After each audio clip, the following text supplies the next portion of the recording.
community, like the ones with Muhammad Ali and Prince and Michelle Obama. Well, that was our partnership with ECWA. She did that. Some people noticed the murals, like the ones by Pro-Black as you drive up and down Blue Avenue. That came from some community benefit money as they were doing some work on Quincy Avenue. And so we're going to, let me put it this way, when I started, if you went to the Boston Art Commission's website, they said we had one piece of public art in all of Grove Hall.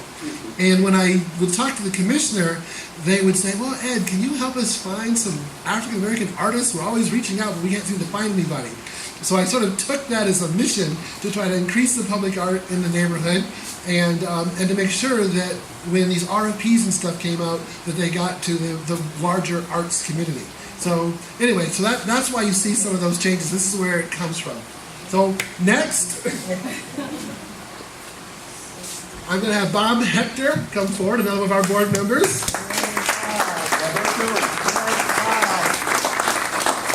And he will be recognizing Skippy White. My name is Robert Hector, and I'm on the board of directors of the Greater Grove Hall Main Street. And we have so much information that Skippy has done in this city that what you're going to read in the bio that we have here is a little bit different from what I'm going to say, because we want you to know everything that he has done since the 60s in this community. And this is what I have written about Skippy. Skippy White Records. Skippy White Records started in Boston's Roxbury neighborhood after he was laid off from Raytheon's. He started hustling vinyls What's that? to make ends meet. Born in 1936, he was always had a passion for gospel and R&B music. The name Freddie LeBlanc may not sound familiar to you because his adopted radio name is Skippy White.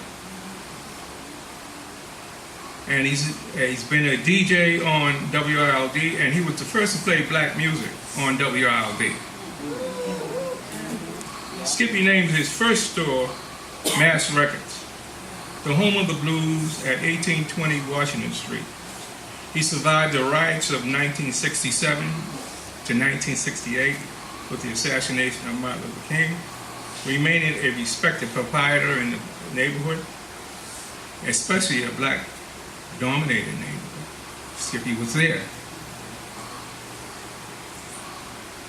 He was able to play and expose music to the neighborhood, which was instrumental in his success, and opened a second store in 1962. Customers came to the store wanting to meet this man that they heard on WILD. They knew if they asked for something, he would find a way to get them a copy. As of 2004, in Eggleston Square at 1971 Columbus Avenue, he was honored by the African American Ball of Boston, and for 5 decades, 50 years, his passion has been to hip you to old sweet swinging blues and gospel too. Skippy, come on.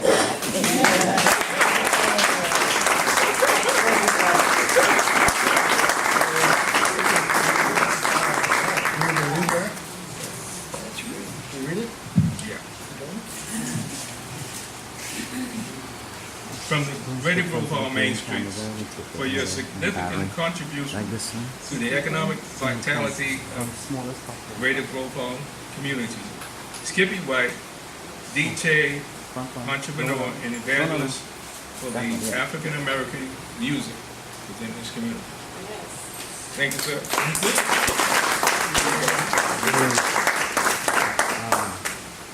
Bob Hector, I really want to thank you for, because if it wasn't for you, I wouldn't be getting this award, because he came into my record store about 2 months ago and we started talking, and I think he didn't know anything about the history of Skippy White.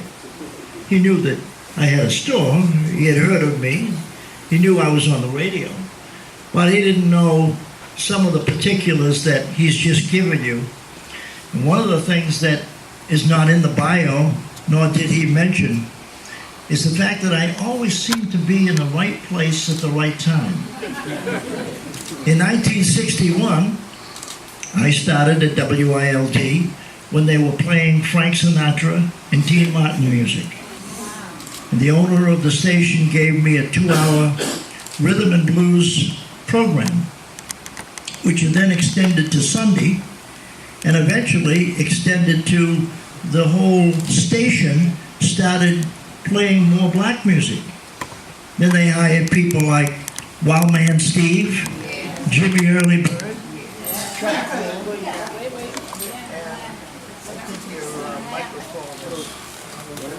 It's that radio voice.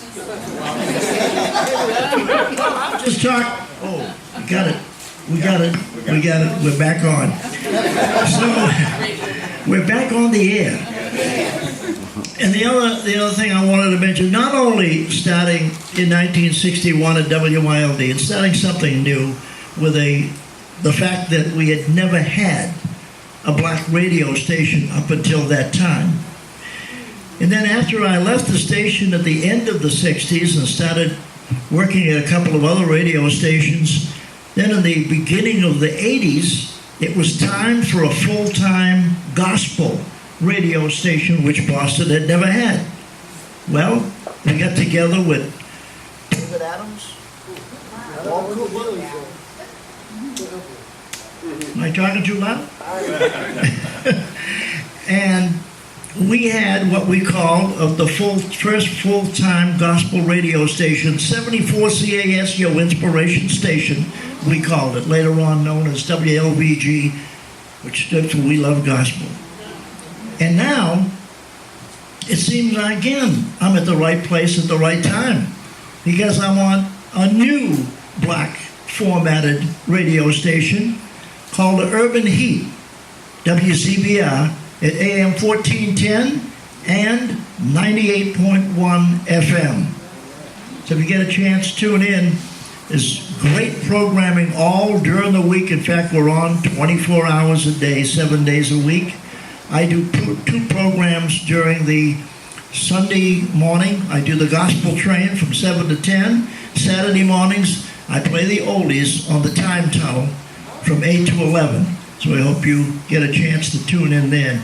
Ed Gaskin, I want to thank you so much for all that you do here in the community, and thank you for what you wrote in the bio. I know you had to put it together at the last minute because I wasn't able to really give you everything you needed, but you did a great job, so thank you very much, Ed.